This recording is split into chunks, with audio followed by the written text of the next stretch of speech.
You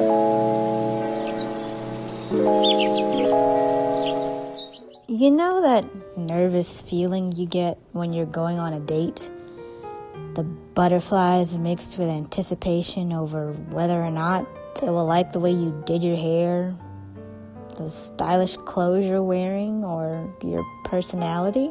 These questions can easily be answered by someone who knows you well. But in the world of online dating, this couldn't be further from the truth. In today's video, I'll be sharing with you guys what I learned from online dating. And now, here goes nothing. Hey everybody, what's up? It's your girl Najah Marie back with another video. And in today's video, I'm going to be telling you guys about what I learned while online dating. And if you guys have been liking my videos thus far, don't forget to hit that like button, comment, and subscribe below. And let's get into the video. And I have my notes, so this video isn't going to take too long. So let me get started. Why did I decide to try online dating? And I did it as an experiment. Another reason why I did it was because the guys that I was interacting with in real life were toxic. And that was also, you know, partly my fault because I was attracting them. And then to meet new people and be less of a homebody, because if you guys don't already know about myself, I like my own company. I don't mind being by myself, but in this case I decided to do the online dating thing so I could spend less time at home and more time out interacting with people. So for this video, I decided to do a little bit of research beforehand, and while I was doing my research, if you type in just the term online dating, there's going to be a plethora of results, of course, like in any Google search, from your standard apps like Tinder, Hinge, Bumble, Plenty of Fish, OkCupid, Coffee Meets Bagel, etc.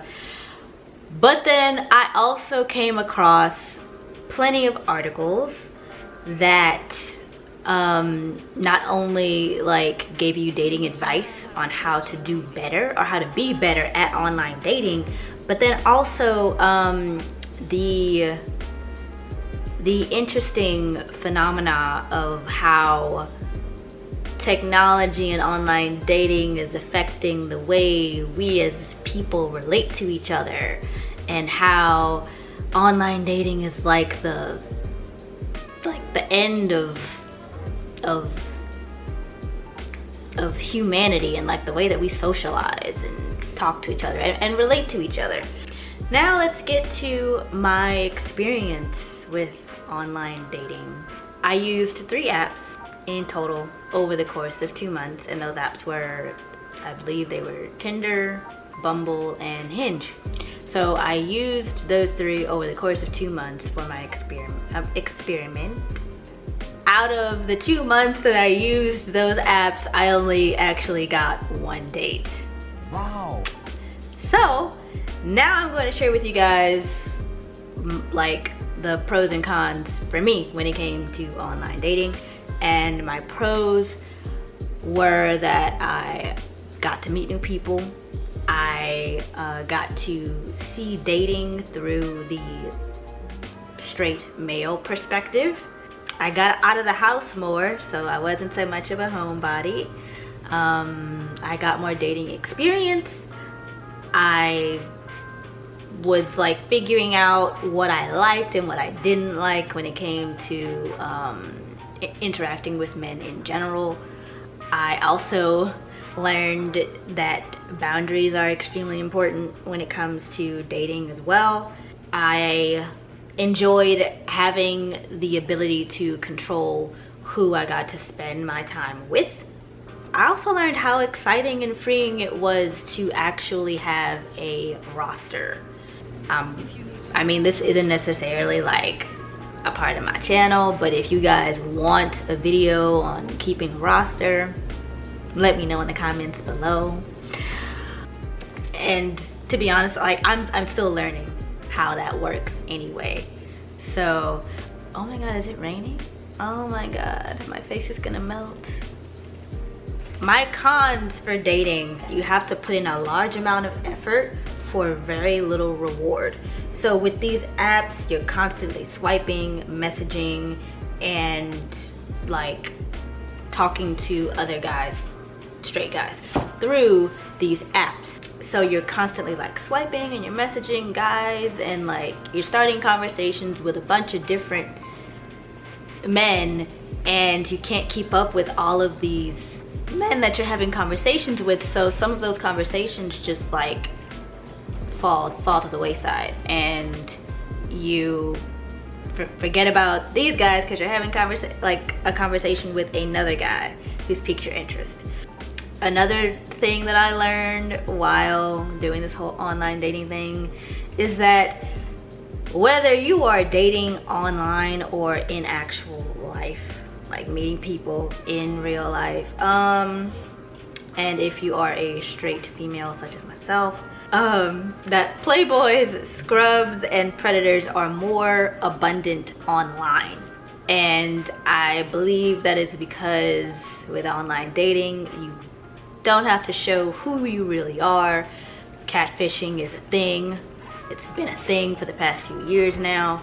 So you don't really know who you're going to come in contact with when you actually choose to meet with this person in real life. So you're really you're opening a can of worms here. Another thing that I learned is that friends with benefits or just regular friendships are still the norm, whether that be online or in real life. I feel like it's a lot more common for the whole friends with benefits thing online, because of course you're meeting new people. Like you could be talking to one guy and that guy could be messaging you back and forth, but then they also are messaging other women on these apps too. I also learned that dating etiquette isn't there anymore, and this might sound really like old-fashioned and like, you know, like, oh, so old school, like so traditional and stuff, but traditional sometimes usually works in this situation. So the dating etiquette isn't there. And then I also realized that one of the cons is that it's very addictive. And I know that when you're in the dating world, it's important for you to have your own life. It's important for you to be able to do other things outside of constantly messaging, you know, whoever you're talking to. But if online dating apps are so addictive, then how am I supposed to have my own life if I'm constantly checking my phone, like I'm checking social media and I'm just swiping? Like I wind up wasting a lot of my time that I could be using towards other things, and I'm putting that time into just constantly swiping and messaging all of these guys. So yeah, that's not really a good thing. And the last thing that I learned that I figured out was a con is when you meet with whomever you're talking to on these apps, when you actually meet them, there is less interaction in your actual meeting than it is in the app, because you're just texting back and forth. So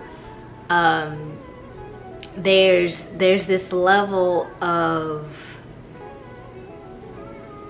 I'm trying to think of the word, there's like this level of not anonymity, but dang, I'll figure it out. But there's like this level of like how you don't have to put forth much effort when you're messaging somebody, on an app or even on like your phone when you're texting your friends or whatever, you don't have to put forth effort. But when you actually go to meet somebody from a dating app in real life, there's less conversation and less interaction because the two of you were already talking on the app prior to you actually meeting. So there's that. And there's also the potential, one thing that I also forgot to mention as a con, that there's also the potential that whatever like chemistry that like the two of you have, there's a possibility that there may not be any chemistry there compared to when you're messaging somebody on the app. What are my thoughts on online dating? In my opinion, online dating is an illusion. I mean, just the term online dating, like, is it really even dating if you're messaging different people through an app and then you actually have to put forth effort to meet the person in real life? And like, when you actually meet that person in real life, there may or may not be a chemistry between the two of you, which is totally different from you actually meeting someone in real life, either through mutual friends or just when you're out by yourself. That's a totally different thing. So is it really dating if you have like millions of people to choose from and you're just swiping left or right, up and down, all around, like looking for people that you find attractive and so on and so forth? I mean, of course, this isn't necessarily like this doesn't apply to everybody. So every single experience that happens through online dating is completely and totally different. Like, in the articles that I did read, there were a few people who actually met their significant others through online dating apps. So it's really just like, it's a numbers game, and everybody's experience is different. So don't come at me for saying all of this stuff when, you know, I'm just giving you my thoughts. So I think that online dating isn't the place to find a real relationship, if that's what you're looking for. I know that was what I was looking for when I started this whole experiment thing, and yeah, it's not worth it. I feel like I would do a lot better meeting men in real life compared to on an app. But at the same time, like, I feel like that's easier said than done, because with our cell phones and technology, everyone's head is down and in a phone, and the art of actual conversation is just, it's a lost art at this point. But I'm not going to let that deter me, and I'm rambling. I also feel like when you're meeting people in real life, like what I just said before is literally a segue into when I'm meeting men in real life, there are more improved interactions, better interactions. Another thing that I learned from online dating is to have low expectations, whether that be on those dating apps or in real life, because on the one date that I did go on, I didn't necessarily have high expectations, but I had some. And I thought after that first date, things were, things were like, oh, okay, better, because we were, the guy that I had met with for that date, we had talked about scheduling for a second date, and then the whole thing wound up falling through because he didn't want to continue. So in hindsight, I should have had even lower expectations, or just had none, really. Because having expectations will set you up for disappointment, especially if you're prepping for a date and you think it's gonna be this amazing night, and you're gonna have this awesome time with this person, and then you wind up meeting them and it winds up being the exact opposite, and you're leaving the date wondering, why did I waste my time? Another thing that I learned that I feel like really stuck with me throughout this whole experience is to not go looking for love, and to live my life until it finds me. Because when you're looking for love, you give off the vibe of desperation, and desperation does not look cute. It is not attractive. It is a turnoff. And also, if you're looking for love and you're giving off the vibe of desperation, that's probably the whole being desperate thing probably is alluding to some underlying issues that could potentially need to be discussed with a therapist. So thank you guys so much for watching this video, and if you haven't already, don't forget to hit that like button, comment, and subscribe below, and I'll catch you guys in the next video. Later.